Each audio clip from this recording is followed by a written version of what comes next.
So, Bailey Zappi threw his first completed pass longer than 30 yards against the Steelers last night. Big Dave has thrown 3 strops that have lasted longer, 2 of them before we started recording. This is Utter Punts. What am I working with? Dan, you have to take a finger. I feel for you all. You can do that, you'll only lose by 20. Welcome along to Utter Punts, an NFL podcast made by NFL fans in the UK. We're limping into week 14. We're a bit banged up. There's definitely a couple of us that should be on injured reserve, but that's the mentality of the Punts. We play through the pain. It's incredibly boring. How is that boring? Carry on. Shut up, you. If anybody mentions Taylor Swift, it's a straight red card and a 2-pod ban. We got everything right last week. Yeah, cruised it last week. Pretty sure I only got one wrong. Professional, one wrong. Unbelievable. I tell you what, it's Harry, Preston Wayne. Yes, this is Utter Punts in association with endzonekit.co.uk and Beer Keller. With me in Manchester this week, it's our walking Wikipedia of the NFL, our very own Mr. Consistent and comfortably the most mature and grown up out of all of us. It's Ravens fan Dan Horton. Hi, Dan. You're all right. That's very nice. Yeah, no, it's all right. It's true, isn't it? In Birmingham, it's our walking trick play, our international man of mayhem, and the one punt that you have to keep half an eye on when you're on a night out, because he is exactly the dude that befriends the meathead gangster bodybuilder with the spider's web tattoo on his face and invites him to your house to stay for the weekend. It's Vikings fan Big Dave Keane. You all right, mate? Yeah, but it was sound. I don't know what your problem was. Amy liked just it. Like, just zero denial. On the way, a look at the stories that caught our eye in the NFL this week. A full look ahead to the weekend's game. Some fantasy advice with our friends at the Fantasy Game Day app. And who gets the dreaded Utter Punt of the Week nomination. This is Utter Punts. Hello, good evening. Welcome along. How are you? We might sound a little on the bunged up side this evening because, and here's the thing, I got ill last week, came in, did the podcast next to Dan. Thank you. Dan is now ill. Andy, producer Andy, was with me in the car when I was poorly. Producer Andy is now ill. We saw Ollie last week, and young Ollie got sent back to Birmingham as like a disease-ridden Trojan horse, and he's now with his Uncle Dave, who is starting to feel the slight tinglings of not being very well. I am basically a one-man super spreader event. Patient zero. Yeah, look, I have tested. It's not COVID. It's definitely the flu, the raging temperature, and the and all the aches and pains and the rest of it. Told me that, and the negative COVID test. So there we go. Anyway, look, moving swiftly on, shall we? Dave, shall we do the news of the week? You're grinning at me already. I know it's going to be one of those podcasts. I can already feel it in my waters. Don't know what you wanted you're to on talk, about, mate. You wanted to talk about the Steelers, did you? Yeah, so Pittsburgh Steelers, Dan's favourite team. Outside of the Ravens, I'll give you that. But they've made history again because Mike Tomlin is, well, I was going to say the GOAT, but you probably still have to give it Belichick, maybe, I don't know. But anyway, Mike Tomlin has made history once more. He has become the first coach of a team that has managed to lose back-to-back games with teams with a worse than 8 loss ratio against their wins. So 2-10 teams have managed to beat the Pittsburgh Steelers back to back, which is not an easy thing to say when you've got a lisp. So yeah, just made me laugh. Just made me laugh. Yeah, I mean, still love him though. It's not still great. Awesome. Look, we've got nothing against Mike Tomlin. It's just the Steelers are terrible. You've got something against Mike Tomlin, haven't you? Yeah. Personal grudge. Cheat. No, listen, the Steelers are one of those what a great organisation, you know, they're a historic organisation, they're such a charitable franchise. This is just another example of just giving wins away, aren't they? Good luck to them. Cool. See you in December. What, when they go further? They'll beat the Ravens, won't they? Yeah, They'll win that game, sure. Nailed on. You wanted to talk about Hayden Hursts? Yeah, so just a bit of the dark side of the NFL, really. We talk about sort of the big players and what have you, but Hayden Hursts was sort of off the radar. He got knocked out of a game on November the 9th against the Bears. He went out with concussion, a hit to the head. It wasn't a disastrous hit, it wasn't a hit you'd go, oh God, that was ding. No one was fined for it.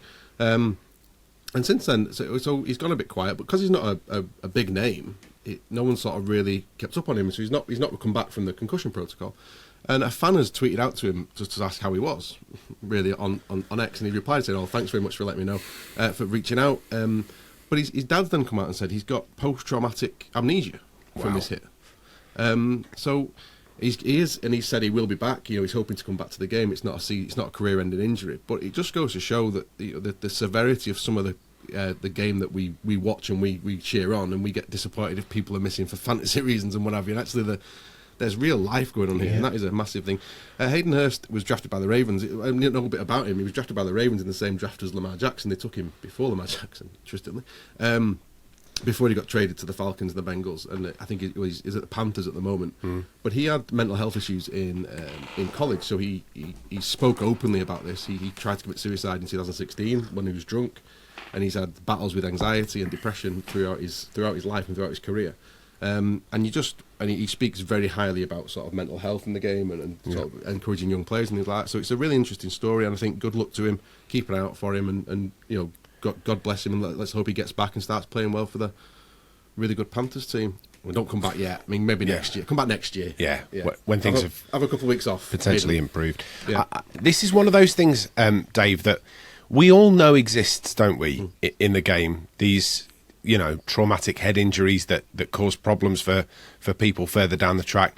Why is it that we accept it as readily as we do you think?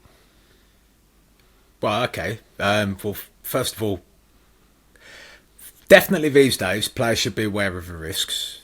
But it's widespread in any kind of physical contact sport. Have a look at the UFC.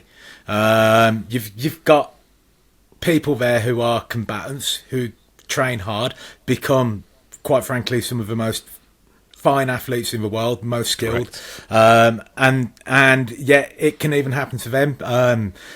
Kamaru Usman, when he fought Leon Edwards, who, well done Leon, world champion, he basically got knocked out in the last round, Usman did, with a head kick, and he was speaking on the Joe Rogan podcast, and he said that what happened in the fight was he was moving to his left to set Edwards up. He moved to his right, and the next thing he knew, that he recalls, was the people in the ambulance asking him if he was okay.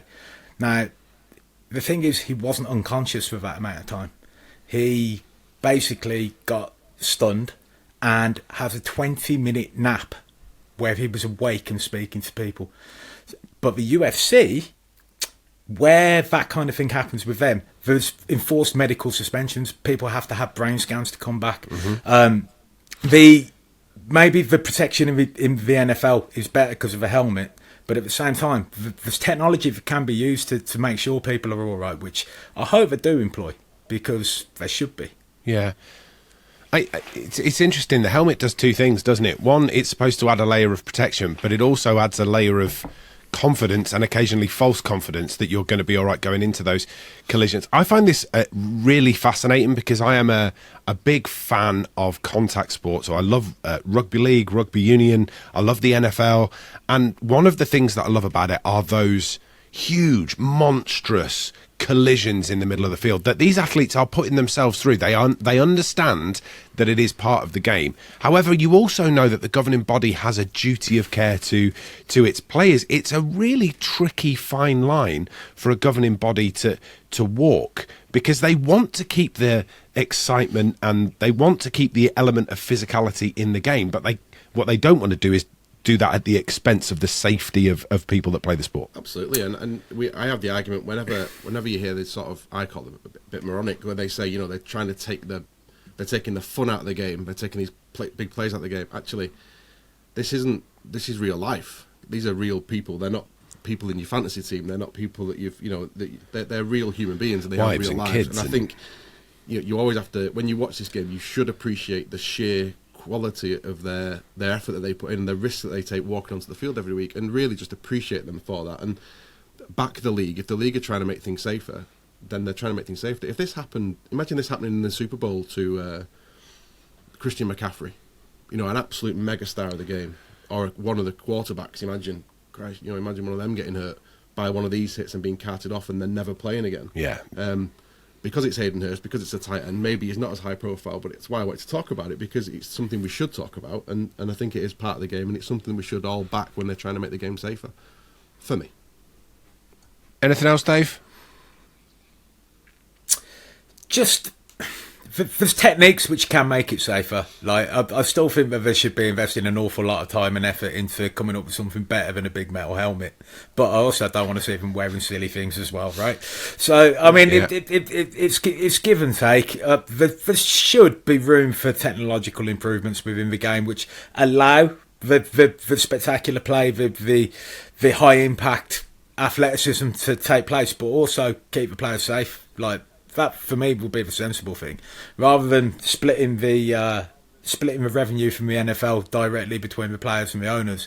Maybe split some of it aside for research into new technologies to allow people to play in a way where they're going to be safer. I mean, quite frankly, exoskeleton suits, that'd be amazing, wouldn't it?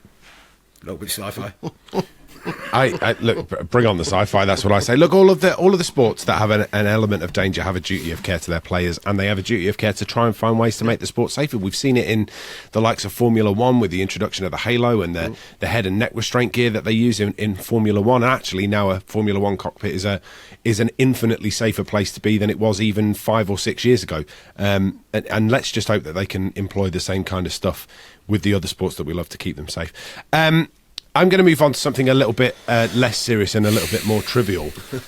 We are going to talk in Coaching Corner about Cadence a little bit later, so we're going to give you the ups and downs of it. But one of the things that has hit the news this week is Dak Prescott and Dak Prescott's Here We Go Cadence. And in case you don't know what I'm talking about, this is what the cadence sounds like. Yeah, here we go. Yeah, here we go. Yeah, here we go. Wait, take. So you get the Here We Go and the White 80 set, and then away they go, they play the ball. The reason behind it, he's come out this week and sort of explained a little bit that his front line needed a little bit of something else before he went to the White set hut to let them know that the play was starting and that the cadence was going to get going.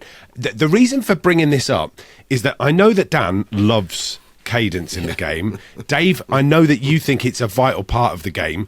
I just want to play something where it's become part of a cultural revolution in the game. This is the DJ from the stadium at AT&T, the Dallas Cowboys DJ. He's turned Dak Prescott's cadence into this.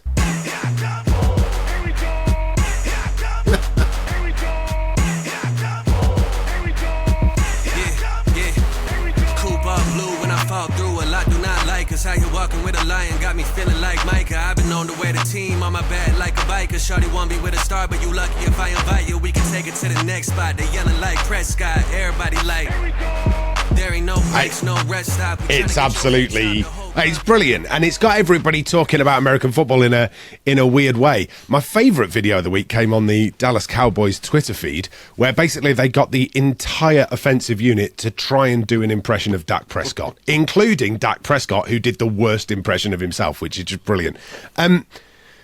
It's nice, isn't it, that we're able to have a bit of a laugh about something that is an integral part of the game, Dan? Yeah, and it's such an important part of the game, and it's something that unless you're watching the game closely, you don't often pay attention to. You just presume the quarterback's called the play in the huddle, he shouts for the ball, he gets the ball, he makes a play. And actually, once you start understanding the game, and if you're new to the game, there's a lot going on between the moment where the players break before the play starts and before the actual ball is snapped. There's a lot going on. There's a lot of chess being played between the two, and the cadence is part of that. And we will talk more about exactly why that's important when we get to Coaching Corner a little bit later on, because it's fascinating. Dave, what did you make of the tune? Banger, wasn't it? I imagine Dave's heavy into his big into his hip hop. Yeah. Huge. But I like Snoop, but mainly because of his appearances in Trailer Park Boys. So. Yeah, that's about it, really. Look, I think it's absolutely brilliant. We're giving you the opportunity. If you want to see the TikTok video that goes alongside it, we have put this on the YouTube version of the podcast, so you'll be able to watch it over. Blackbeard is the name of the artist that's dropped that. If you want to go and look them up on Spotify and download from wherever you want to go, then you can do exactly that.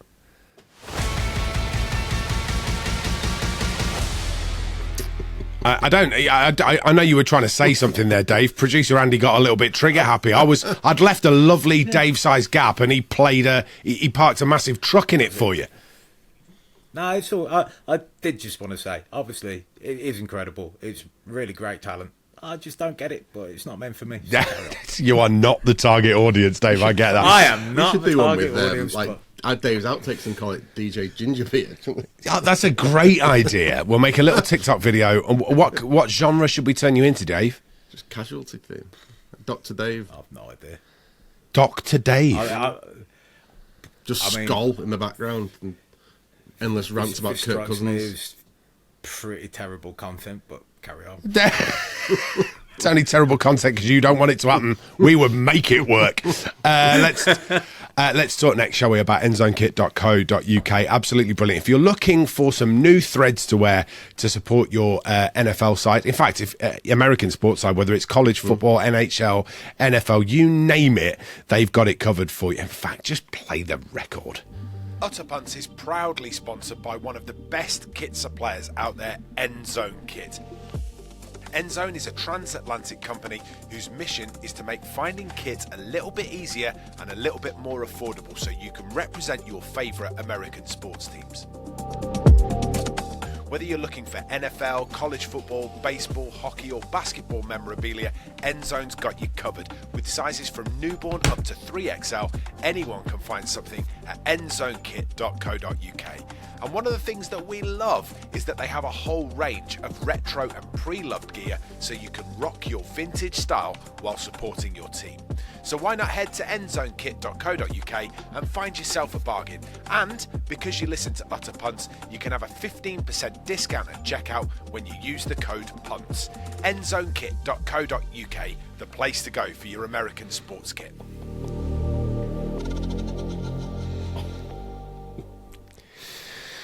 Right. We're going to talk about the stock market, and I'm going to explain why Dan's face was doing what it's just doing. So, when we started this podcast 2 years ago, my concern with this podcast was coming on and trying to do this with two people that have a vast knowledge of this game. And I was told unequivocally that I shouldn't worry.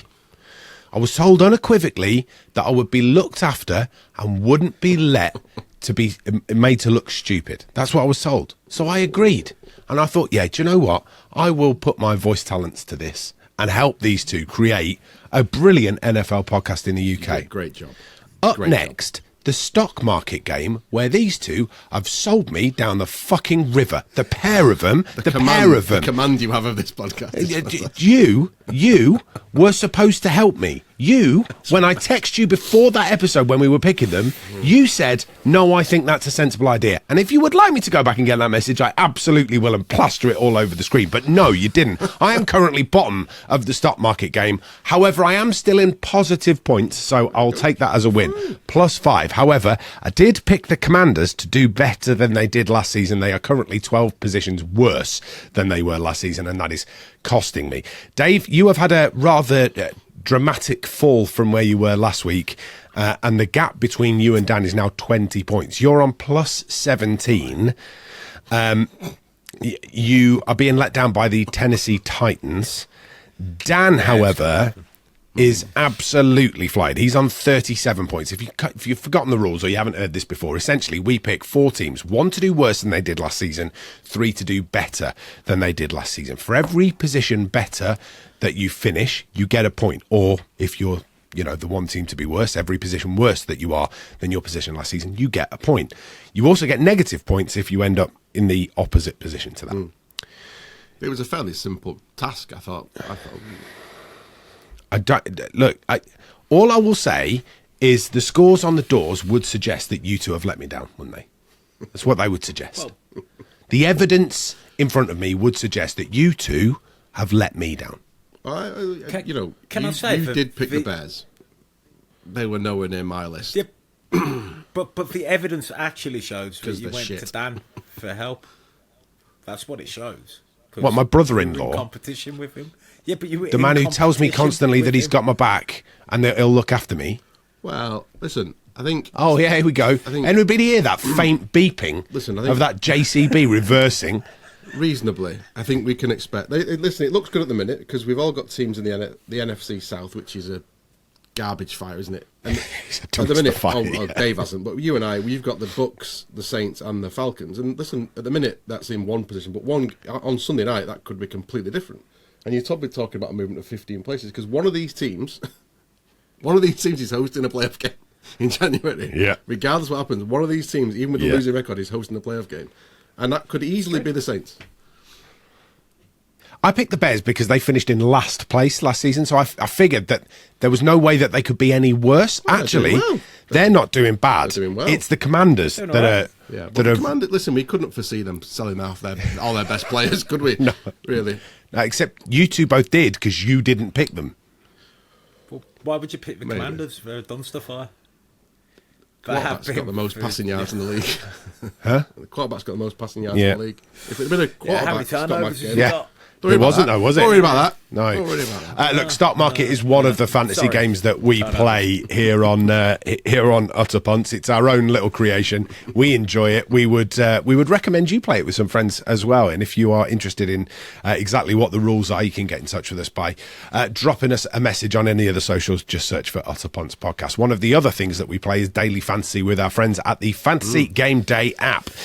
These guys are brilliant. If you go to fantasygameday.app, you will be able to download aforementioned application. It is daily fantasy. You basically get to put a team in every week, and there is a chance to win cash prizes if you pick up more points than anybody else that puts a team in. It costs £7.50 to do so. If you register using the code PUNTS, you will get a free £7.50 entry once you've put your first fantasy entry in. Every week we ask these two to pick the fantasy player that they would like, they will be picking for their team this week. No pressure for you to do the same. If you want to pick the players that they suggest, then you can do, and if you'd rather not, then you don't have to. It's entirely up to you. They're just telling you who they're putting in their team. Dan, who are you putting in this week? And to say, the players that me and Dave and I have been saying have been doing really well. The team around them we've been picking has been absolutely garbage. Yeah. But the players we've been telling you have been doing well. This week I've got Bijan Robinson. He's the superstar running back from the Falcons, drafted this year. Not really been in the game plan enough to start the year, but is definitely coming good now. He's cheap. He's the same price. He's £4,700. Same price as Isaiah Pacheco, who isn't playing. Same price as Kenneth Walker, who hasn't practiced all week. And £2,000 cheaper than Austin Eckler, who's being benched, I think, for Joshua Kelly. Wow. And he's playing Tampa Bay. And Tampa Bay, as we said, for 2 years and about 30 different podcasts, can't stop the run. So the Falcons are going to run all over them. The other note there is Pacheco is out for the Chiefs on Sunday. And their backup running back, Jerick McKinnon. If you remember, Jerick McKinnon last year went on a run about December time of scoring touchdowns in every game. He's available for £2,500. You could maybe slow him into your flex, and it means you can go maybe McCaffrey elsewhere and spend some more money elsewhere, because that's really cheap. And he will start, he will play, he'll get receptions, and he might be valuable quite cheap. Good stuff. Dave, who have you gone with?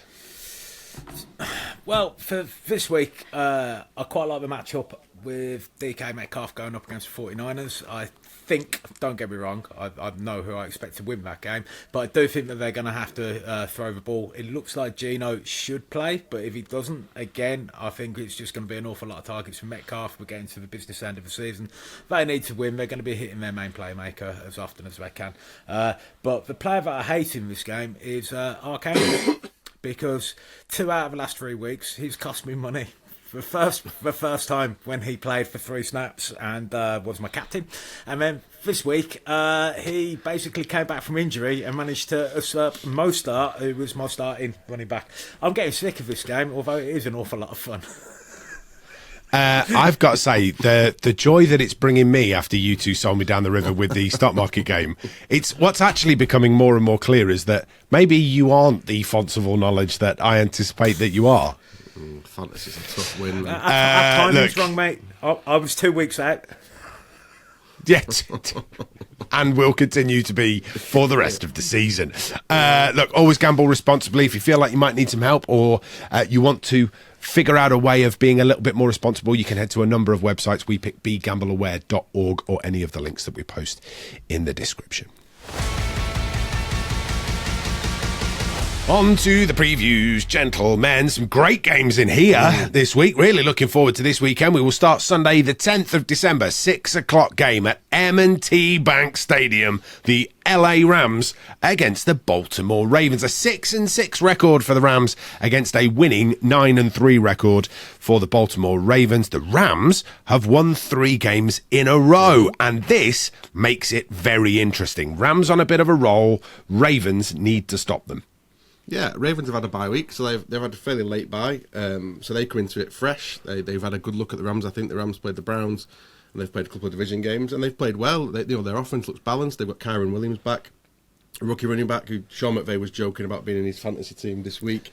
He's made a good impact to them, given the balance. Cooper Kupp back playing some sort of well, and Puka Nacua obviously. What a touchdown that was last week, by the way. Wow. So the Rams are good. The Rams defense is shit though, and it's not as good as some of them. They've got some stars. So Aaron Donald still there, but around him there is not much, and I think a good offense will stump them. They'll give up 19 points to Joe Flacco last week. And the Ravens offense, Dave, is a good offense. 27 points per game, that's 7th in the NFL. They have also got the 7th best third down conversion rate in the league too, and that becomes very difficult to defend, doesn't it? It does. I mean, I expect Aaron Donald to pressure the middle of a pocket, but then I'm expecting Lamar to maybe be rolling out anyway. But the only place across the entire field that the Rams have actually got an advantage is Kyren Williams. He's the 4th most efficient back in the league this year, according to the expected points added against number of carries. He's a remarkable young player, but the Ravens have just got options all over the field, and Odell Beckham Jr. is definitely looking like he's finally putting his injury woes behind him. He's no longer getting the lower leg injuries, which I think have been slowing him down. Is Isaiah Likely? Is he finally going to be emerging as a tight end target this week, Dan? Yeah, I think so. Just thinking about the game plan. Daily fantasy, he should do, right? He'll be the starting tight end, and I think he will be used in the passing attack quite a lot. It just depends on how much the Ravens need to pass. Would be my concern about him in your fantasy team. But I would probably, I mean, he's going to start and he'll get targets, and when he does get targets, he's a very effective receiver. Interesting. I think for me, I just don't like talking about the Ravens being good, to be honest. But they are. But Stafford last week, week 13, 279 yards, 3 touchdowns, 110 rating against what was at one stage this season the best defense in the NFL. And at one stage, were they not the best defense in the last 30 years or something ridiculous? Yeah, and they are when Myles Garrett is healthy. I mean, he arrived at he had an arm in his sling most of the week. They also didn't have Denzel Ward in that game, who was a big player on the back end. So, but they did. I mean, and Stafford, we said at the start of the year, Stafford, I think, is probably the best quarterback in the NFC. And I stand by it. I think if you give him time, he will find players, and if he's got players on the outside, he will find them. He's brilliant, Matthew Stafford. I'm rooting for the Rams a little bit, because I think the Rams are an exciting team to watch, and I kind of want them to make the playoffs, a bit like the Packers. And a few weeks ago they were sort of out of it, but they've put a run together, again a bit like Green Bay, where they've closed that gap now on teams like, I don't know, Minnesota. We'll talk about Green Bay in a bit, Dave, don't worry. So they've closed the gap. So I do want to see a team like that in, because I think I'd rather see them in it than a team that's limping towards it, like a Seahawks team. So I'd like the Rams to do well. I don't want them to do well this week, though. I mean, to go from a losing 3-6 record to a 0.5 6-6 record is good going from the Rams. Who are we picking? It's hard to look past the Ravens at M&T Bank, on the run that they're on after a bye week, nice and fresh. I think I'm going Ravens. Yeah, I mean, you look at the Ravens' record at home this year against these good teams, Detroit, Seattle. They've walloped them. Yeah. And after a bye week, I think the Ravens will do enough. 9 points is too many, I think, for a Ram team that can score points. Yeah, but I think this will be a sort of like a 25-17 game. Ravens win. Dave? 9 points is too many, but it'll be 8 points. Yeah, 1 point too many. Yeah. Yeah. Exactly what I said. Thanks for proving the maths there, Dave. Yeah, I just 8 points. Yeah. Perfect. 9 points. The bookies are giving us 1 point too many. Yeah. God, I hate the Ravens. No, you don't. Yeah. No, I don't really. Get out of it. So you going Ravens then, yeah? Yeah. Oh dear. Damn My dog's been let out into the back garden and has obviously smelt a squirrel, so he's just decided to have a little bit of a shout, which is Also chewed on the way. He just doesn't like the Ravens either. he's got a Ravens neckerchief that Dan bought him for Christmas. Yes, he he has. wears it semi-regularly. That's dog abuse, that. Yeah, That's dog abuse. I don't want to get pulled over. dog, not a yeah. It's definitely a dog team, not a cat team. He's also not a squirrel team or another dog team. You don't like The other only dog real dog Yeah, team yeah, could fair. count as the Browns, and you don't want to be on them. No, although no. Right, Bills at Kansas City Chiefs is the 9:25 game. This has got brilliant written all over it as well. This is another 6-6 team in the Bills against the 8-4 Kansas City Chiefs, who have not been at their best. Mahomes in 2023 has five. You're choking there. You okay?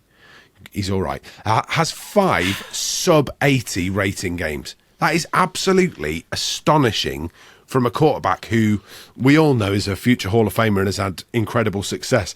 Dave, what do you make of this game, and what do you make of Patrick Mahomes so far this season? I think he's struggling because receivers aren't getting open, and when they do get open, they often drop the ball. But it's also a truth of that the current wide receiver core that he's got working there, apart from Rashid Rice, there's only Kelsey really as a proper target, right? Everyone else is just proving to be too inconsistent. Kadarius Toney, who when they brought him in, he was meant to be a unique threat. I think he's just been injured and not really done the things that he should be doing. Cornelius Toney. Damn it, yeah. Who's Kadarius Toney? Who am I talking of there? Was You got it right Kadarius first time. Did I? Yeah. Oh, man, it was your face put me off, damn you. Because I traded him to you at the start of the year, if you remember. Oh, is that what the smugness was for? I thought I love got that it wrong. you've got that power over him, though, where just a look I just noticed it, from man. 110 miles away makes him go from Kadarius Toney, correct, to Cornelius Toney, Cornelius. who nobody has Cornelius ever heard Toney. of. Cornelius Toney. I've heard he's good. He's better than Better than Kadarius Toney, yeah? But I do recall him being your favourite wide receiver coming out of that draft class, Dan. Yeah, So, his talent's we there. He all just needs live to and we catch the learn. ball, doesn't he? And I just wanted rid of Michael Thomas because he's evil. Anyway, so He's definitely Michael Thomas, isn't he? And not like Dave I Thomas. haven't Or... looked at him yet. I won't put him off. I don't know. I'm Mickey. really bad at names, to be honest. Fair enough. I actually do surprise myself that I remember NFL players' names. It's not something I'm good at normally. Look, helpful. it's astonishing that he remembers our names every week. Yeah, Bob and Dan, right? That's absolutely right. Thanks, Graham. Right, let's talk more about this game. What's going on with the Bills? The Bills have played well and lost, and then they've played against good teams. They've played really well and lost, and against bad teams they've played badly and lost. And you know you can keep saying, "Oh, they'll put everyone together. Oh, they'll put everyone together." This is the Bills team that beat the Dolphins 48-20 a few weeks ago. They're a good team. They should have beat the Eagles. They're a good team. They should have beat the Cowboys. You know, they can go on and on and on. The Bills are a good team. I think the Bills are still a contender with Pittsburgh slipping up. The Browns looking on a downside without a quarterback. Bills, the path to the playoffs is there, but they've got a tough run. I think they've got Kansas City. They had Philadelphia, then they've got Kansas City, then they've got Dallas, I think. So they've got a run, and then they've got the Dolphins again, the last game of the season.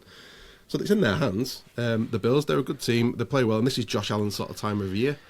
Is it the errors from the Bills that have caused them the problems? Like they're Coaching. 24th. They've allowed 20 turnovers already this season, which is, you know, it's not good enough, really. Especially when you look at, you know, 5th best in the NFL for points per game, 2nd best team in the NFL in the red zone. It can only be down to those errors, Dave, can't it? Yes and no. I don't like the Bills' run game. Like, unless they're running with Josh Allen, I just don't feel like they. I mean, James Cook is a good player, but he's not what I would call a punishing back. So I don't think that they grind down opposition defences in the same way as you would do if you had somebody who was basically lowering the shoulder and moving people backwards every time they hit the pile. I think that kind of back is kind of underrated these days. Devonta Foreman, who the Bears have got, he had a couple of weeks this year where he was absolutely devastating teams, and I think it's because the smaller linebackers they're still great athletes, but they're smaller and they're getting hit a lot. And unless you're winning the battle in the trenches up front, I think linebacking cores can get ground down. And I don't think the Bills do that. I think they need Josh Allen to run, and I think they've been trying to get away from it to try to keep him fresher. But you're right, it's time now. If they don't win this game, they're probably not going to make the playoffs. They need to go now. So. All right.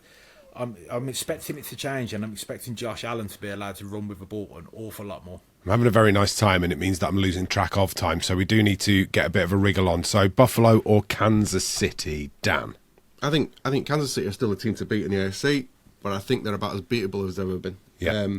Mahomes has got an incredible record in December. I think it's 13-0 in December. He's at home. I think it's incredible. But for me, I think the Bills win. I think the Bills need to win. I think if they don't win here, it's done. I think they go to Kansas City and Josh Allen puts them on his back, which he's capable of doing. Yeah. I'm capable of looking at the best player in the league. Bills for me. All right, Dave? I think it's must win. It's do or die. I think they're going to give it everything. I'm expecting everybody to turn up. If they do lose, it'll be incredibly close. There's no way that Kansas City are going to be allowed to run away with it. I'm also going with the Bills. I thought I might be on my own with that, but fair play. No, I think all three of us are going for the Bills, and only because I'm yet to see a Kansas City wide receiver catch a football this season. So Bills, turn it on. They are beatable. I'm going Bills too.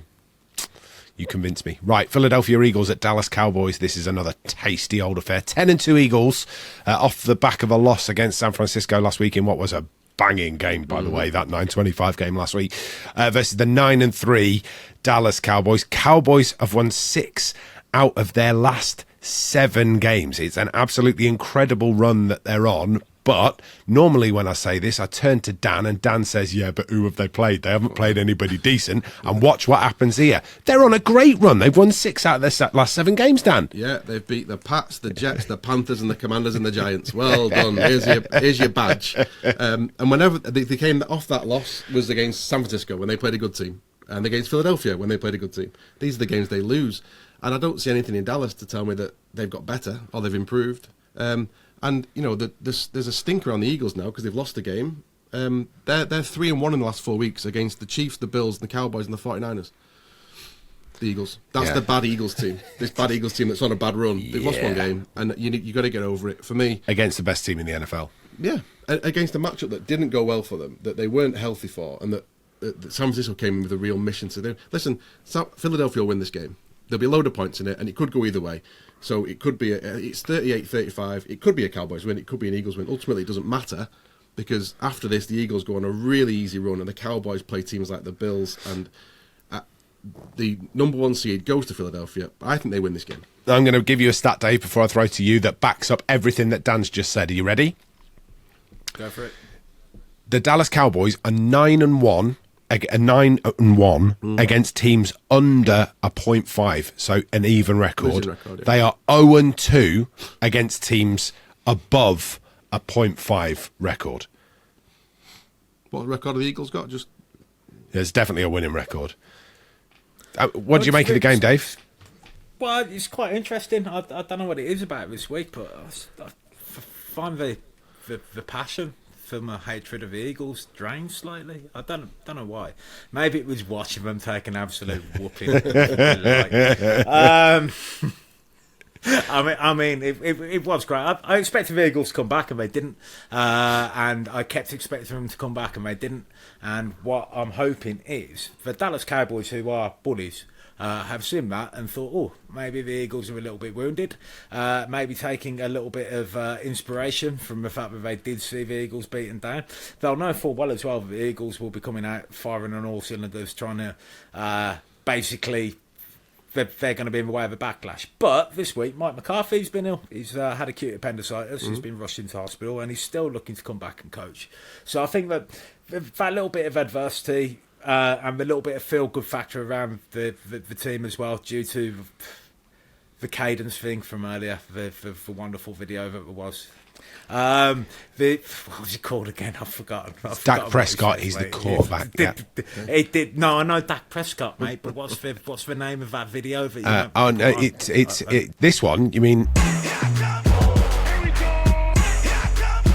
Yeah. Here we go. I should probably remember that. But. Here we go. Oh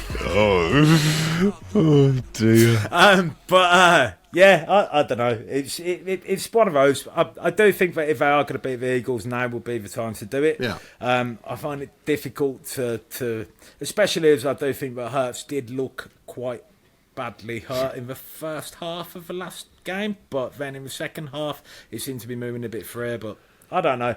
Micah Parsons maybe getting home. I want to pick the Cowboys. I probably am going to pick the Cowboys, although all of my instincts are telling me that the Eagles will. Right. The Cowboys are usual. They're impeccable at home. I think they're sort of 13 straight at home. I think they average about 34 points a game. So the Eagles are going to have to score points to beat them, and it could go either way. Dallas at home. You probably, and the Eagles aren't at full strength. This is their chance for sure. I don't think it means much, but this is their chance to win the game for sure. Yeah. Right, so Dave's going with the Cowboys. Dan's going with the Eagles. And I'm also going with the Eagles. I can't. I die Eagles die, but I can't. 13. I can't. Oh, that worked, didn't it? Putting that out into the universe manifested itself. Can we call this episode? Die again, you bastard. No, sorry. Carry on. Please stay dead, Eagles dead. No. Yeah. We're probably going to name this one after Dak Prescott and the Cowboys, just because we're using the trending algorithms to give our podcast a little push, and why wouldn't you do that? Let's move on, shall we? We will do the rest of them in just a tick, but we're going to move on to Coaching Corner and Cadence. Just aware that we are... probably got a little bit less time than we would like. Yeah. Cadence. Somebody explain to me exactly what Cadence is and the purpose that it serves. Who wants to go? Go on, Dave. Dave? No, because I will be really, really quick because Blues are playing and I want to watch the second half. So let Dan. Well, I needed quick, so why don't you go first? I'll let Dan fill in the gaps. Cadence's variance in the play being called to the team at the line of scrimmage so that you are keeping the defence off balance by not knowing when the ball's going to be snapped. There's various techniques to it. There's various ways to do it. I personally prefer hand signals, like for the most part, when their teams are on the road. I think they should practice that all the time. But for the most part, it's a vocalisation. The most famous one probably being Manning with his whole... I'll put a thumb up somewhere. Don't know how I did that. Being Manning with his Omaha, Omaha, Omaha. But Kirk Cousins likes to shout Sunday. Carry on, Dan. Yeah, so it's you talk about how big these things can become. Peter Manning, obviously now running production companies, has his own podcast.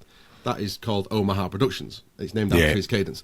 And Omaha was the thing you used to hear. And it's important that you've got a really good cadence and that your voice is really clear and really loud because, like you just said, even at a home game, the crowd is loud and everyone needs to hear the signals. There's some great examples where you've seen quarterbacks. Aaron Rodgers is good at it. Patrick Mahomes is very good at it. Rodgers uses it to, when he's playing on both his legs, uses it to draw people offside, and he's brilliant at it, and he getting a free play. So he makes the defense think he's snapping the ball, he draws them offside, the penalty flags fly, but he snaps the ball, and he's got a free play. And the amount of times he hits free plays down the field, because it's only a penalty if they accept it, and he has free plays, and if nothing happens. I've seen Patrick Mahomes shotgun people, so he'll point, and then he'll smile and wink, and then he looks the other way and throws the ball over there. Yeah. He wins. It's absolutely brilliant to watch. When you slow it down and start watching it, it's fantastic. But when you listen to what they're saying, it's really good to watch. Tom Brady's was Rita, if you remember. He'd shout Rita, Rita, Rita, and so you knew he was changing the play. And it was usually, it can either be like a signal to cancel the play with playing to be saying something else, or it can say sort of Rita on 3, so it'll be on his third Rita, he wants the ball. You vary within the play call, don't you? Yeah, so it's between him and the centre, and he'll say to centre, it'll be Rita on 3, so he'll go Rita, Rita, Rita, go! And that's when he wants the ball. And we've already heard Dax at the beginning of the podcast, but just in case you wanted a reminder of Dax cadence, it sounds like this. Yeah, here we go! Yeah!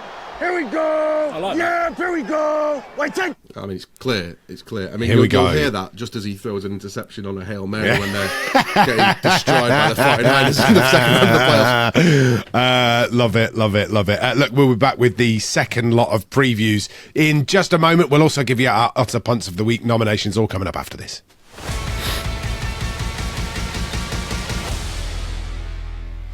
Right, okay. Before we go any further, I wanted to tell you about our lovely friends at Beer Keller in Manchester, one of the best places to go and watch the NFL on a Sunday night. They're really putting some effort into making it a great venue to go and watch NFL on a Sunday.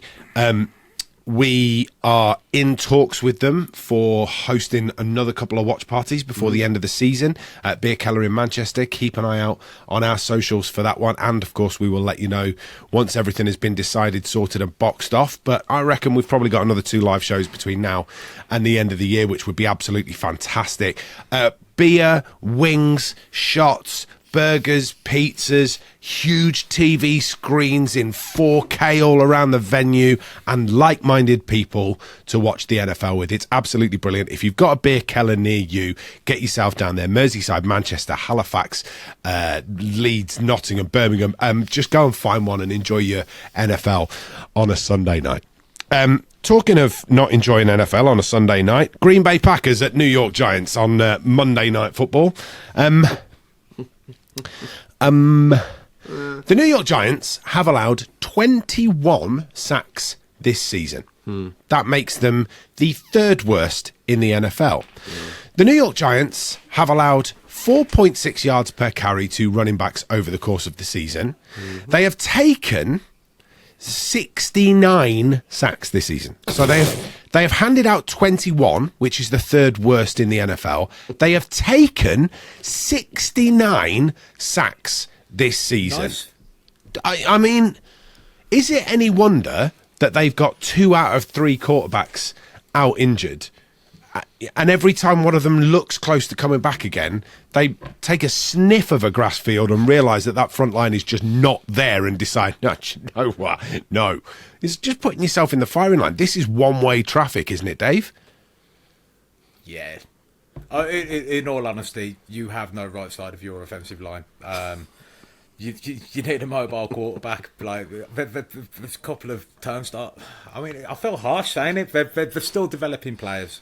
They are still developing players, and as when you're giving an opinion on an NFL player, you're doing it from a perspective of super athlete and super good at a game.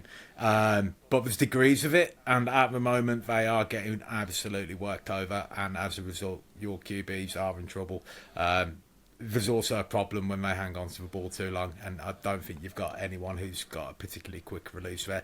I do remember, though, Jones at one point was down at about 2.2 seconds last year. I don't know. Beginning part of this season, and it was a case of having to, because you've already touched on why. Hold on to the ball. You're going to get dropped. You've got to get rid of it quickly because you've got no offensive line at all, Dan. The Giants here are going to get a spanking. Jordan Love is going to dismantle them. No, I don't think so. They haven't got a pass rush, the Packers, so you've got half a chance there of keeping one of them alive at least. And Tyrod Taylor's back this week, but he's going to play back up to Benny DeVito, whatever he's called. Tommy, yeah, Benny's brother. And you're as bad as Davis for names. It just sort of feels like. Does it feel to you that that's like a bit of a nod to just to keep the fans happy a bit because he's obviously an Italian New Yorker? I feel a bit sorry for Tyrod Taylor. He remember if he lost his job for LA for Justin Herbert when the doctor punctured his lung for him. Yeah, before the game. So Tyrod Taylor's playing the backup. I think the Giants. Listen, the Giants have had a bye week. Sorry, Dave. The Giants have had a bye week. So they freshened up. They've got nothing really to lose in this. The Giants. They're not really towards the top of the draft. They've won too many games. Saquon Barkley's back with a bit of a rest, and the wide receivers Jalen Hyatt's looked a bit more lively. And the defense has played all right. I think the Giants keep this close. I think it's disrespectful that the Packers have beat up some bad teams, and they played well against the Chiefs. Fair enough, but and the Lions, and they're a young team, the Packers, and they can easily get roughed up in a rough environment. And no Christian Watson for the Packers. He's been a catalyst for them coming back and playing well against the Lions and against the Chiefs. He was outstanding. He's out. He's got a hamstring injury, so their best weapon on offense is out. Listen, there's a window of opportunity here for the Giants to keep this close. I love this. Watch this. Dan has just given a reason that the New York Giants could potentially keep themselves in this game. Dan, who's going to win this game? Green Bay. Yeah, that's exactly what I thought you were going to say. Dave? In fact, do you know what? No, I'm going to go Giants. Give me the Giants. Give me the Giants with a handicap. 9.5 points. Give So me the Giants. he still wants Green Bay. He's just making it. He's just making it look like he's taking the Giants. Go G-Men.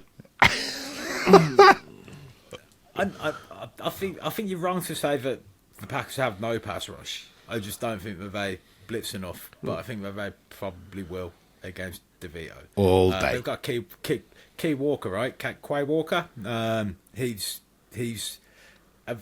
He's a very, very good athlete who occasionally does crazy things on the field in very amusing ways, like getting himself dismissed twice from the field for putting hands on the wrong people.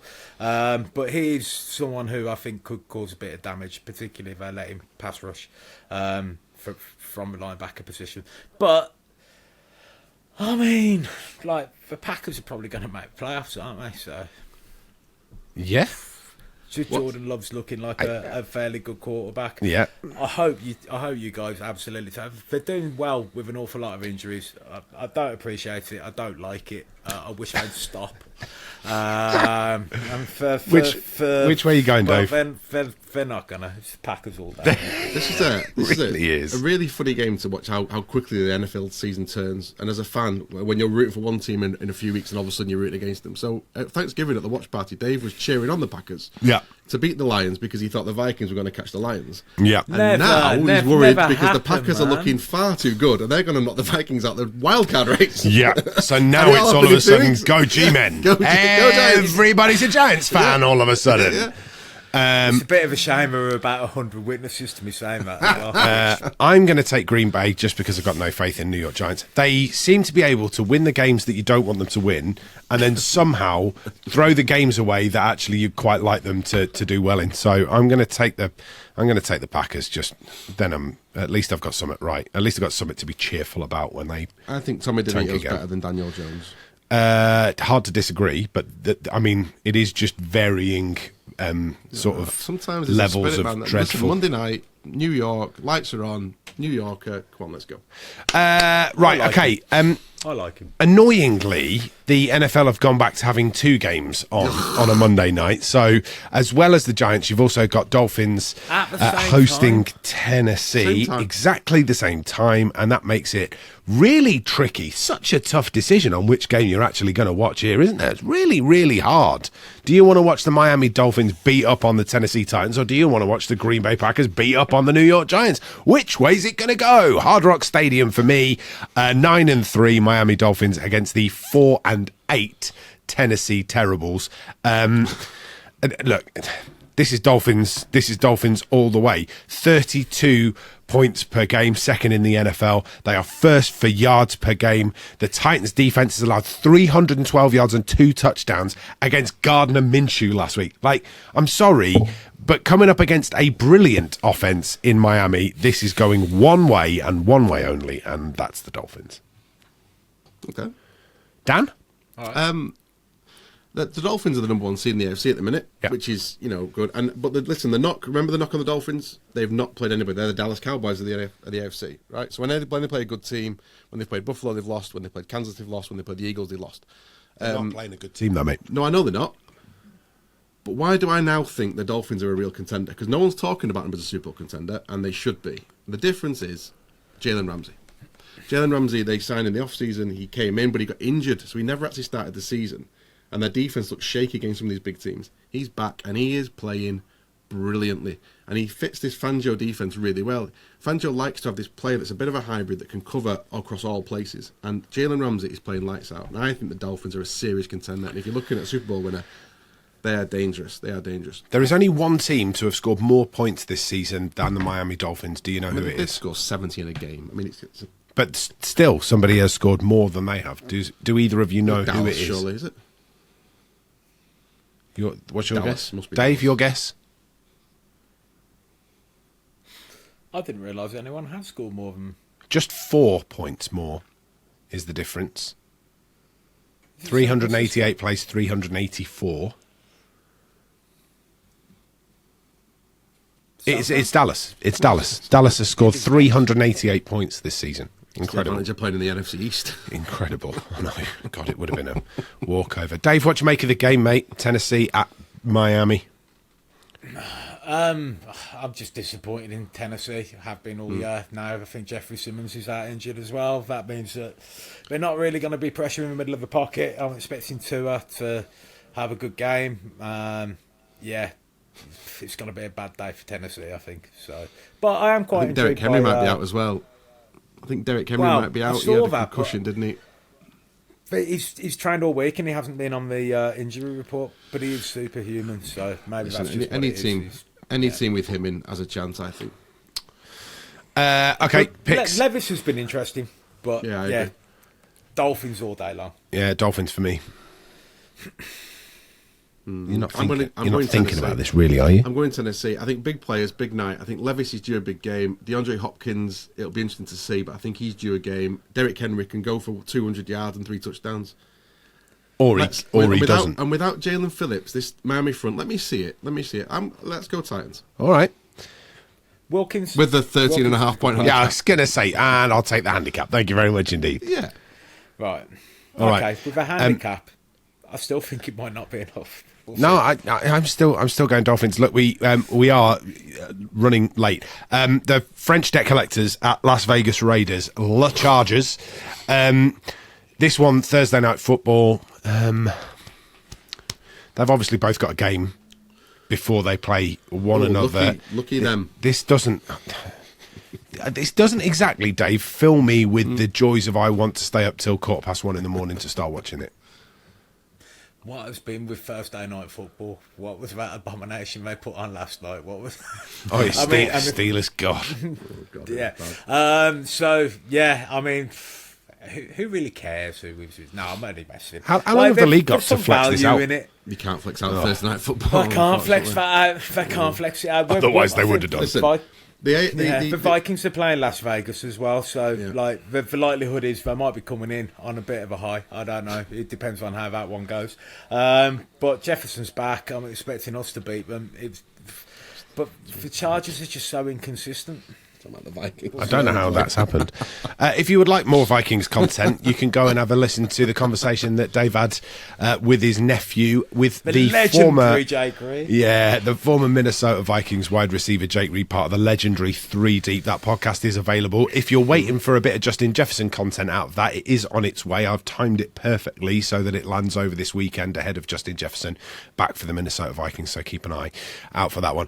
Look, there's no joy in it. Let's just pick. I think the Chargers should be the better team, but actually the Raiders will win at the weekend. The Chargers probably won't, which means the Raiders are probably going to have a better chance of making the playoffs come the time this game 6 and 7 and versus it's in 5 and 8. Vegas. Yeah. And they've got Devontae Adams and they're healthy. And Max Crosby's healthy and Josh Jacobs is healthy. And the Chargers are beat up, they're banged up, and they're old. And Brandon Staley's getting sacked. Give me the Raiders. Yeah, Raiders. All right, Dave? The Raiders have no coaching staff left. Give me the Chargers. So they haven't got a bad coach. Better than none. That's better than Brandon Staley. It might be, but they're not beating the Vikings, mate. I guarantee that. I can't see that. Antonio Pierce. Oh God! Please don't let that one happen. I hate you, Dan. Poor Antonio Pierce. Can I go with a tie? You can. I don't want to pick either of them. I'm just going to pick the tie. Like 6 points apiece. That's it. Nobody's going to do anything in the game. 177 yards. Didn't the Chargers win? Didn't the Chargers win 6-0 recently, though? So maybe 6-6. Yeah, you see what I mean? Solid defence, that was clearly over the course. Devontae Adams against this Chargers secondary might be fun in games. Yeah, certainly could be. Right, there you go, all sorted. Bets for this week, please, chaps. Dave, do you want to go first? Or do you want Dan to go first if you're not quite ready? If he's got his handy, mate, bear with me. Yeah, so I've gone for the Baltimore to score over 21.5 points, San Francisco to score over 24.5 points, Buffalo plus 3.5 at Kansas City, and over 45 points in the Dallas Philly game. It's 4-1. 4-1. How are you going records wise this week? We're doing this season. We're doing well. Yeah, the ones I keep saying on it tend to drop. We had an 8-timer last week that Pittsburgh let down. Bloody Steelers. Dave.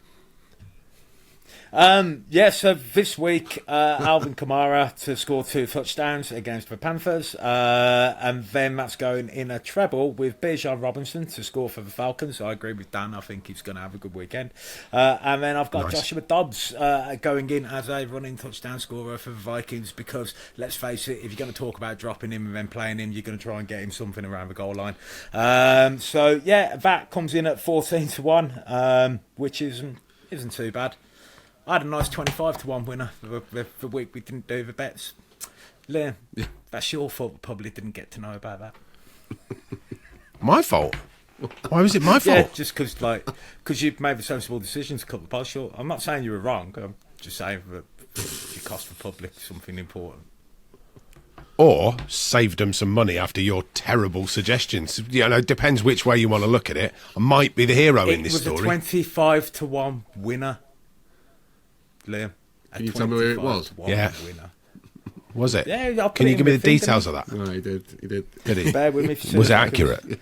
It's in our chat. Wasn't Dig it the hero. out. Definitely the villain. 25-1 winner. That's when I did that. No, it's all right. We don't need to dig it out. I'll just take it on the chins. I've let everybody down again. I did the bird team double, didn't I? Ravens -3. Look, we are running out of time, which means it's time for this.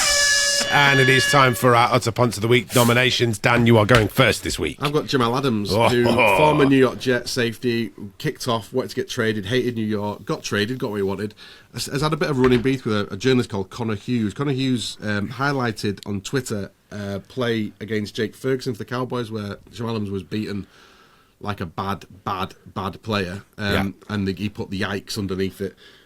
Jamal Adams responded by posting a picture of Connor Hughes' wife with the caption "Yikes" underneath it, and then when challenged about it, refused to apologise.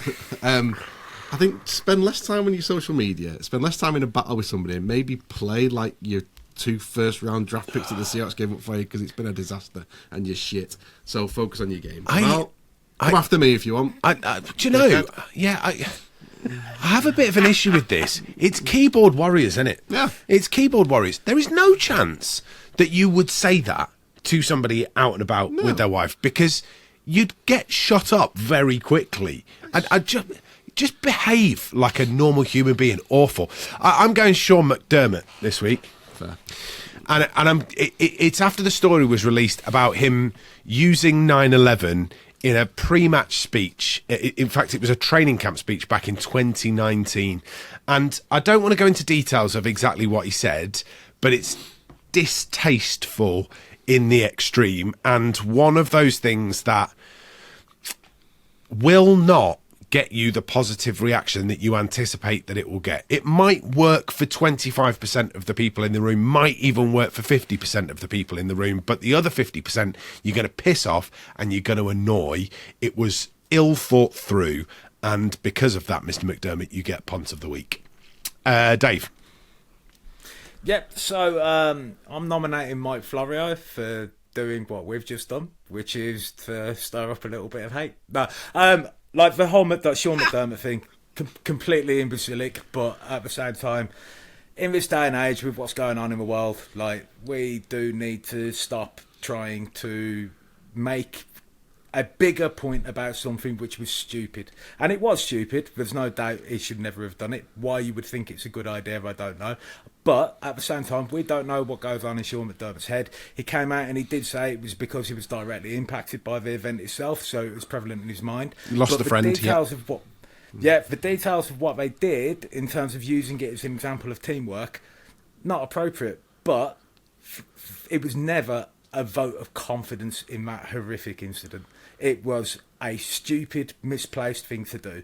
But Mike Florio, based on his recent coverage of it, is suggesting that it might not be just that, and I don't agree with it in the slightest. We do need to obviously stop people from doing silly things, but I don't think anyone should be lynched for what is basically a misplaced piece of stupidity. Yeah, and that, you know, there's varying shades from 5 years black ago and white, right? And also, look, the sanctity of the dressing room should remain sacrosanct for me. I think what happens inside a dressing room should stay inside a dressing room. Every professional athlete, and I'm in a very fortunate position that I work with professional athletes every day of my working life, and Dan and Dave as well. They would all say the same thing, that what happens inside a dressing room should stay inside a dressing room. If it comes a point where you're doing an after-dinner speech and something funny comes out of a dressing room and you've checked with all the relevant people, then that's absolutely fine. But there are certain things that happen there that should stay there, and the sanctity of the dressing room should remain absolute. That being said, don't be daft, Mr. McDermott. Just don't be daft. Look, that's it. We've run out of time. It's been absolutely... can be stupid, right? Every week. Yeah. Every day, if you're me. Right, look, it's been a joy speaking to both of you. Sorry we were a day late, just work and stuff getting in the way, but it's been brilliant to get back onto the podcast. Don't forget to go and have a listen to Jake Reed. It's a brilliant conversation. Well worth the 45 minutes of your time that it will take to listen through it. Absolutely brilliant. Dave, we'll see you next week. Pleasure. Dan, see you next week. See you next week. This has been Otter Punts. We'll see you later.